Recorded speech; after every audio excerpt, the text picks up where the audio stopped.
In the rapidly transforming landscape of healthcare, this quest for innovative solutions to enhance patient care, safety and efficiency has never been more critical. As we embrace the digital age, it's important that the industry connects for deep dives into best practices, knowledge exchange and meaningful networking. One place this happens is at the Connect Virtual Care event by Informa in Sydney, Australia.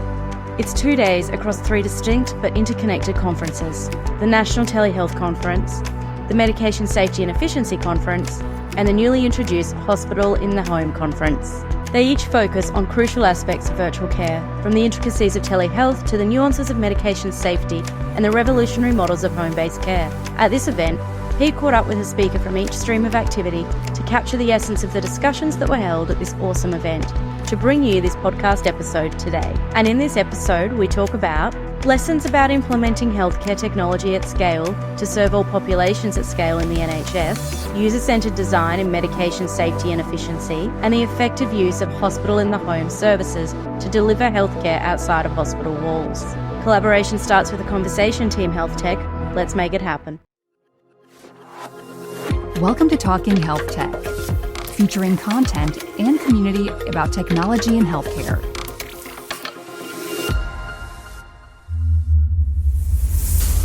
We acknowledge the traditional owners of lands these conversations were recorded and pay respect to elders past and present. So I'm Dr. Sarah Robinson. I'm representing the Health Innovation Networks, which are the innovation arm for the NHS in the England part of the United Kingdom. I'm Director of Delivery in one of those organisations, but I also hold an implementation lead role with some academic teams, and that's all about supporting the adoption of applied research into the NHS. Amazing. You know, it's been on my list and I have been engaging with the Health Innovation Networks, particularly East. So it's lovely that you flew all the way here to just speak to me now. So that was all for you. No, just for you. But for those who are unfamiliar with the Health Innovation Networks, maybe it might be helpful just to give a high level about what those things actually are. Yes. So essentially, we're here to support the adoption and the spread of proven technologies, but also so important that we support the pipeline of innovation. There's no point in just adopting and spreading what's at the top end if we're not supporting organisations move through that pipeline and gather real solutions that are right for health and care in the UK. Yeah. We also have a pivotal role in supporting the economic growth of our country, because we recognise that health and wealth are so linked that if we improve the economic outlook for an area of the country, then we improve the health as a result of it as well. And this comes at a time where cost of living, I know here in Sydney, is top of mind for everyone. And you mentioned in your session during in the telehealth in the virtual care room that this is a prevalent issue in your area as well, right? Yes. I think what's really interesting is that maybe about 2 winters ago, we had a significant increase in fuel costs and everybody was talking about it. And it became like front of mind. Everybody was really sympathetic to that. But now we're 2.5 years into this, that it's almost like it's become such a background problem that we don't talk about it enough. Yet we still have children that are arriving into school having not been fed for breakfast. We still have people who are deciding whether to heat their house or to eat. And people making really significant decisions about cancelling their broadband, which then reduces their ability to access healthcare, or thinking about how to access a hospital appointment when it costs money to come via a car or public transport. Yeah. Well, and I can imagine in this exciting era of innovation for health tech innovators or technology companies, your mind immediately goes to, there's shiny things, there's ways we can implement this cool technology, which obviously will help the system. But in the end, if people don't have internet access or can't access services that we would call basic services in more luckier areas, you don't really get a running start. So I guess that's part of your role then within the Health Innovation Networks, to work with those groups to implement technology in an appropriate way for these areas. How does that come about? Yeah, so I feel that there's many of us who are very, very ethically driven, and we don't want to make healthcare or health and care better accessible for those who already access quite good as it is. And so actually I think that we have really pivotal roles as leaders to make sure that we are always thinking about those that are not so well seen. and whose needs are not being met, and to advocate for doing things differently, that it may be more resource intensive to implement an innovation in those areas. But fundamentally, it's the right thing to do. We have to address the healthcare inequalities that exist. Yeah. I heard someone a while ago from the UK describe dealing with the NHS not like trying to catch a whale, but trying to catch a school of fish. So it's a lot of individual you say the NHS, but it's a lot of individual ones. So I imagine that's part of your role too, working with those organisations to try and create solutions that are bespoke and tailored to particular regions. But I guess also implementing at scale is also really important too. Yes, and it's such a challenge, isn't it? Because you want to nurture those kind of homegrown solutions, but you also need to challenge that belief that an innovation that worked in one hospital can just be adopted into another hospital, that not everything needs to be homegrown. Yes. That you can talk about populations and match innovations for those populations regardless of where they are in the UK. But there's something very much about wanting to support homegrown innovations or research that's coming from the university that's aligned to the healthcare provider as well. Yeah. And so you're here in Australia. You presented earlier on the Telehealth virtual stage. What would you hope that the Australian audience in attendance would take from hearing about what's happening within the NHS, particularly within your HIM? I think my presentation was to really point people in the direction of feeling confident about real-world evidence and about considering the need to plan for evaluation as part of any implementation of an innovation. We are getting so much better at it in the UK about that we don't implement and then not test out whether it works. And what I've heard from Australian colleagues is that there's still maybe some way to go on that. So yeah. And I guess building on that, and perhaps lastly to close out, then for those Australian health tech organisations, or perhaps anywhere in the world or even in the UK, looking to implement solutions, perhaps they see a particular need that they can help solve, any advice that you would provide or things that they should be looking at or to do in order to actually have an impact in the UK or the NHS? Yeah. I guess my first shout would be about engaging with the patients who are going to be the users of the technology.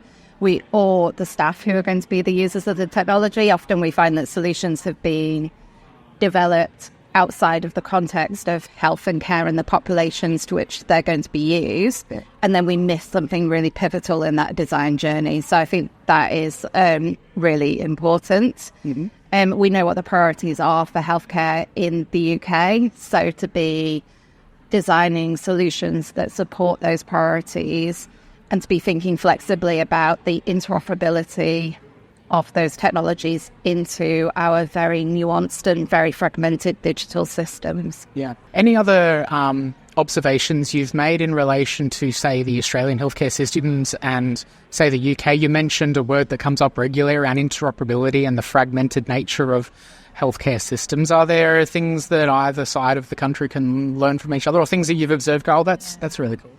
I think one of my learning, or there's been so much learning from this event already, one of my learnings is about the financial elements of the Australian healthcare. We've had quite a lot of conversations about activity-based costings, and this is a very different way of talking about whether you're doing virtual care or hospital care than perhaps the conversations that we'd be having in the UK. Yeah. So I found that just a really interesting point of reflection. Yeah. I was really moved and inspired by the conversation about wound care as well, and thinking about the health outcomes for the different populations. My name is Kate Brensenbrick, and I'm a digital health nurse. I wasn't always a digital health nurse, but the thing that got me really interested in this was I was working as patient liaison officer, consumer advocate. So I was helping people resolve concerns about their care, and I was also working in gynecology, gynae-oncology, and as a breast care nurse to support women with breast cancer. Mm-hmm. And the thing that really I was hearing from these complaints wasn't rude staff member or, rude clerk. It was access to information. So I thought that, we've spent 50 years trying to improve healthcare, and we've heard today that we actually really haven't lowered the rates of adverse events in healthcare, despite lots of activity. So what is it that we can do? And I just had this kind of thing that light bulb moment or LED moment, because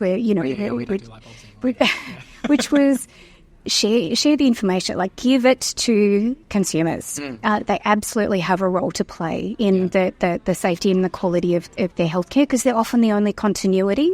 As people kind of bounce around the system. My mum calls it the merry-go-round. And the other thing as well, to share information, we've got to go digital, because the fax and paper, it's just not cutting it. So that's kind of where I came from. And I'm now making it a career. Making the thing. Well, and that's the thing, we always talk about, where's the central source of truth with all this information, and it all comes back to the patient, right? That should be where it all comes to. If they don't have access to that information, then it's really difficult to have any kind of continuity of care, which ties to those points that you said around safety and efficacy and efficiency and all of that, which is, I've noticed a lot of the themes in the conference that you've been speaking in and attending a lot of the sessions as well. Is that right? Absolutely. So safety, efficiency. So how can we make sure what we're doing doesn't cause harm, that actually gives benefits to people, makes their health better? And efficiency, definitely always a big feature of healthcare. How can we ensure that there aren't delays to care, and that everyone has the information they need to perform their role to the best of their ability? Yeah. And so you were up on stage, you were back to back with some panels and some presentations. Tell me a little bit about what you took the participants through today. So I've got the honour of working with a PhD candidate, Sarang Hashemi, and he's in a really interesting field of computer science, looking at human design, human-centred computing. And what he's developing, because he's been watching healthcare struggle a little bit, and the way we design alerts in EMRs has really been limited to what's built in the system, and some rules about how to share information, how to trigger things like notifications, reminders, so that we supposedly help staff make better clinical decisions. But what we find is that it's just a lot of noise and interruption. And most of the alerts, if we get to a space where people are clicking through because it's getting in their way, they're either going to miss something, and in those principles of patient safety, how can we change the way we design alerts to work with humans? And so that's Sarang's PhD research. So my role has been to help facilitate his research and link him with clinicians and EMR designers. So he's developing a model using something called the Mindspace framework, which comes out of behavioural economics, and it was used in the UK by government. How can we actually do things at scale to change people's behaviours when it comes to, say, something like public health, and is that ethical? And so the easiest example I can think of is smoking. If you just rack the price up of cigarettes, some people stop smoking. But is it having the intended effect? What else could we do? So we've got this. So Sarang is developing this model of human decision making behaviour, and applying it to how we process information and how we make decisions to click through something or look at it a bit more. And I think it's remarkable, because what we want is clinicians to be led to do the right thing at the right time. We don't want to fight. We don't want to fight the system. We don't want to fight the EMR. The death by 100 clicks. We're done with that. Yeah. Well, I was going to say we've got so much information. It's and we're always on the hunt for more data and all of that. But the data's no good if all we're going to do is turn on a very big fire hose and then just blast it at the clinicians and patients with no context. People are desperately looking for meaning. What is the situation of this patient? And if information works a little bit differently in an EMR, because it's networked information, it's not linear. It's not like page after page after page. So we've got to kind of help people move to that new way of working. But I think we focus too much on designing to put data in and not getting data out. I think we need to switch a bit more to that so we can understand how to build these systems better. Totally agree with you, and a lot of people here would as well. And a lot of these things in healthcare, we all agree and go, yes, that's true. And then we leave the event and then we get back to work. Yeah. What would you hope that we do with this information from an event like this and these learnings and great opportunities and little sparks of ideas to start implementing these into real-world medicine? I totally believe in the power of the network and the community, and I've been coming for the last couple of years, few years to this conference and bringing back that knowledge. It changes my practice as an individual, but it you can also pull these ideas, and there is a lot of traffic, I guess. People ringing up other people that they know or introducing someone. Hey, I heard you did this with the barcode medication administration. How did that go? Can I ask you a question? And there's such generosity as well in that, the health system to help each other out to solve some of these problems. Yes. So I think people come here for basically an intellectual break, because we're of like mind, and it's lovely to be heard and to have your kind of concerns heard. To go back in a little bit inspired, I think, is a good thing. Absolutely, and it's one thing I've noticed too is that often we'll talk about, well, the system needs to change, or someone in a position that's outside of my control needs to change what's happening here. But I get inspired when I see those little things or little changes, or even changes in attitude and culture that come from the front line or come from the ground or from anywhere, from any direction within the system. And I'm a big believer too in this concept of, if we can take away one or two bits of inspiration or an idea, or at least seeing that something is possible or there's traction and another opportunity, I think that if we can do more of that, hopefully then we can see some good traction in the healthcare system. Is there anything else that, or I guess in closing out this discussion, there's still a lot of sessions for us to check out. What are you hoping that people take away from these sessions today? I think what I've heard today, there's people doing extraordinarily good research that is really practically focused. And so I think, there is a problem to be solved. How do we, because we've always had this problem, it's taken, 10 years to change clinical practice,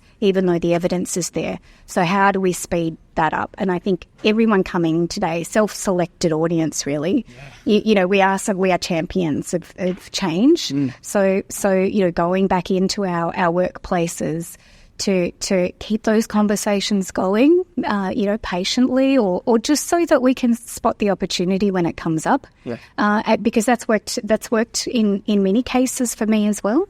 And one of the first electronic things that I did was, we just had a doorbell installed in our medication room with a chime outside, so that we didn't have to spend 20 minutes walking to get the keys to the what we call the DD cupboard, the cupboard that holds all the oxycodone tablets. So it's just like little things that kind of pop up, and it was adopted, and that actually builds kind of innovation muscle and that kind of creative thinking. So I hope that we bring that idea, and there's better partnership between the people doing the research, because you saw like how good was that the universities that look at hospital data and bring back the information to make the changes, and then do that partnership. I think, wouldn't that be great? We have the vendor, we have the clinicians, we have the hospital admin, because that's absolutely important too. And we have clinician researchers. That would be amazing. Yeah. I'm Dr. Sean Hussain. I am a rural generalist by trade and training, but I was the clinical director of Hospital in the Home for about 2 years on the Sunshine Coast, but I've now stepped down from that role to do half-time HIT still on the Sunshine Coast as a senior medical officer, but also half-time with the Queensland Ambulance as a senior medical coordination doctor that covers how we dispatch ambulances in Queensland. Yeah, amazing. Sunny Coast represent. More and more I see innovation and new thinking coming out of little cool part of Queensland. So that's a little side tangent, but there you go. There's another little badge for Sunshine Coast. So what are you doing here? Tell us what you're doing at this event. I'm here talking about talking with you. I'm here as part of the HIF conference. Yeah. I'm chairing today, which is actually really stressful. Jeez, I know you're doing it tomorrow, so I'm doing it tomorrow. But I'm also giving a talk. My really big talk is I'm a big proponent of virtual healthcare. Yes. But I've given an innovation talk, where I'm very big on, we need to do things right. We need to have good governance, good ethics. I really think we're developing a fledgling specialty in virtual medicine. And I think our practitioners need to have essentially training or good experiences. You can't just walk off the street and start doing this. Meaning, you can hire people, but there is a training component to this. And understanding how we deal with people virtually is quite interesting. I have a fledgling description of what virtual healthcare is. Yeah. Want me to share it with you? Yeah, and firstly, that would be really good. But also, because you mentioned HIF, hospital in the home, and you tied in virtual, as part of just all-encompassing that. One thing I've already learned from listening to sessions in the conference today is that virtual is an important element, but it's just an element of hospital in the home, right? I feel like that's also important to unpack, but then virtual is such an important area as well. Yeah. No, so look, if you look at virtual healthcare, we'll start with the definition of it, right? Yeah. I'll build into what you're saying.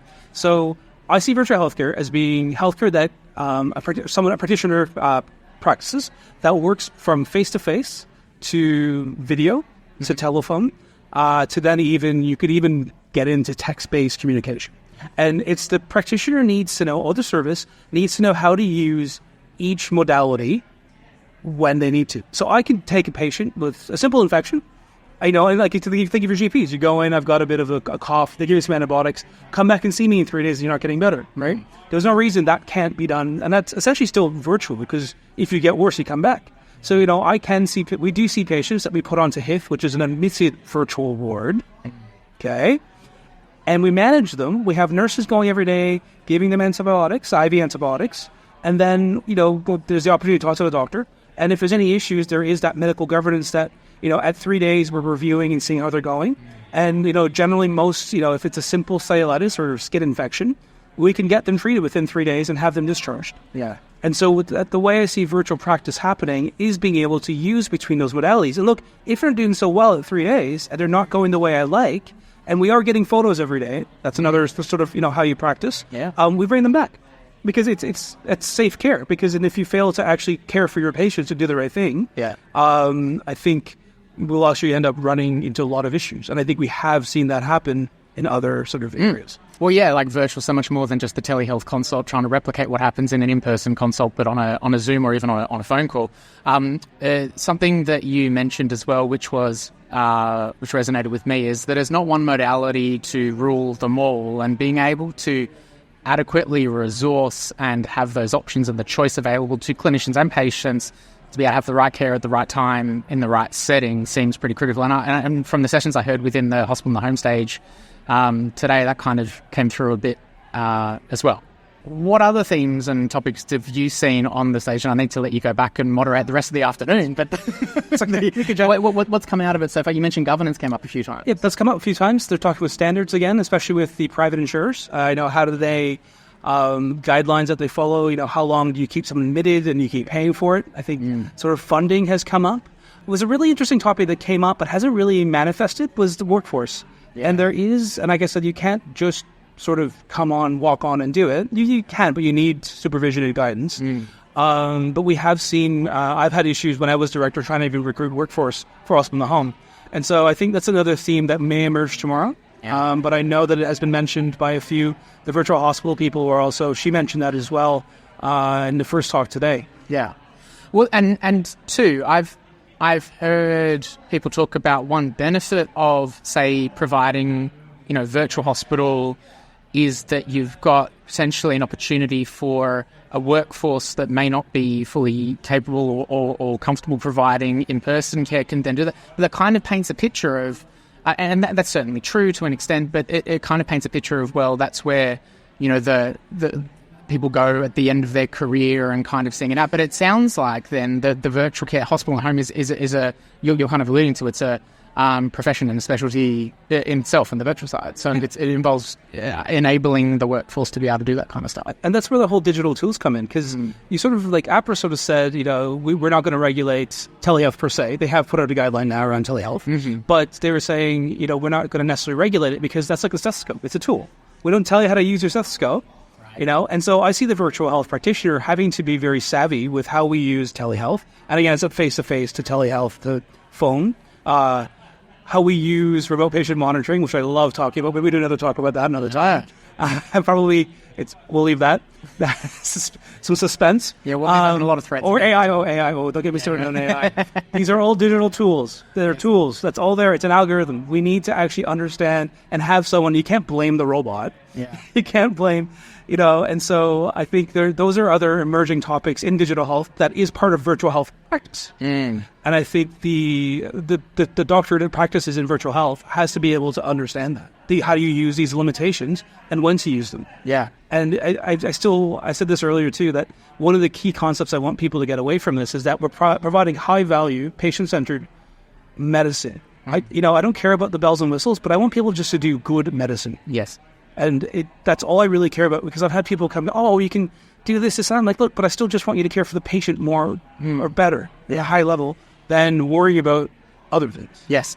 It came up in one of the sessions today around, particularly for Southwest, was in relation to providing care in a demographic, particularly for, say, lifestyle conditions, whether it be diabetes, and that sometimes we may discount patients that from virtual care, from hospital in the home, because we assume that they're not interested in their healthcare, or they're not going to be able to be capable of doing things outside of the hospital. But as the speaker pointed out, that often in the hospital, it's probably not the best place for them to practice, all the best health practices anyway, because they're just sitting there waiting for the specialist to come through. So I found that really interesting as well. Yeah, no, and I'm glad you touched on that, because that was probably a theme that's been not really developed today, because there is risk with certain patient and demographics.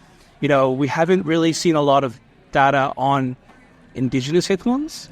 Yes. I think I've worked on Palm Island for a year, so I understand. Look, it's a more tricky cohort to work with. Doesn't mean that, I think we could be looking at health outcomes that way.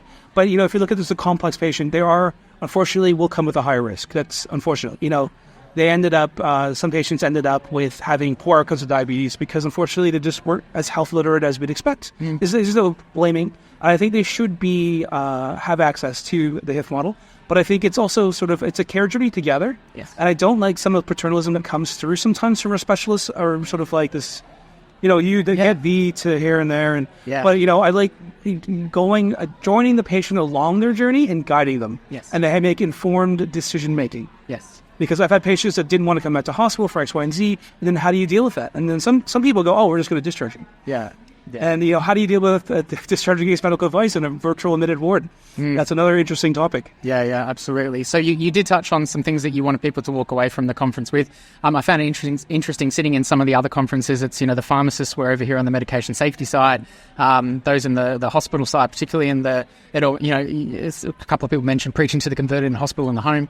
And then you've got telehealth people. Hopefully people cross-pollinate, but are there any other kind of key things that you'd hope people walk away from this particular event over the next couple of days? I just think, I really hope people have an open mind towards virtual healthcare. I know there's been a lot of resistance, especially from the traditional specialists in the hospitals.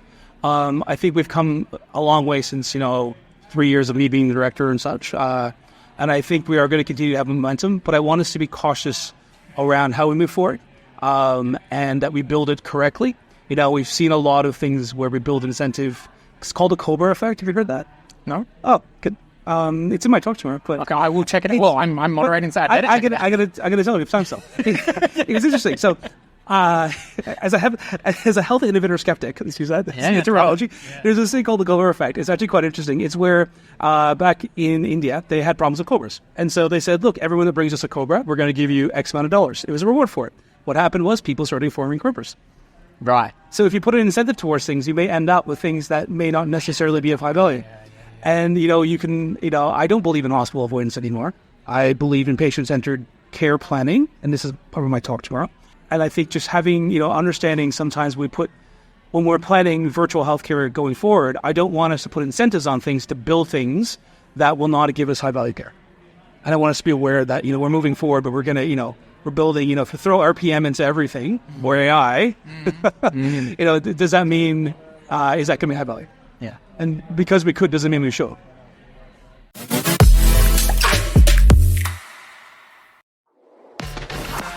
We hope you enjoyed this episode of Talking HealthTech. Make sure you like and subscribe and share this episode with someone who might find it valuable. For more information and resources about healthcare innovation, visit talkinghealthtech.com.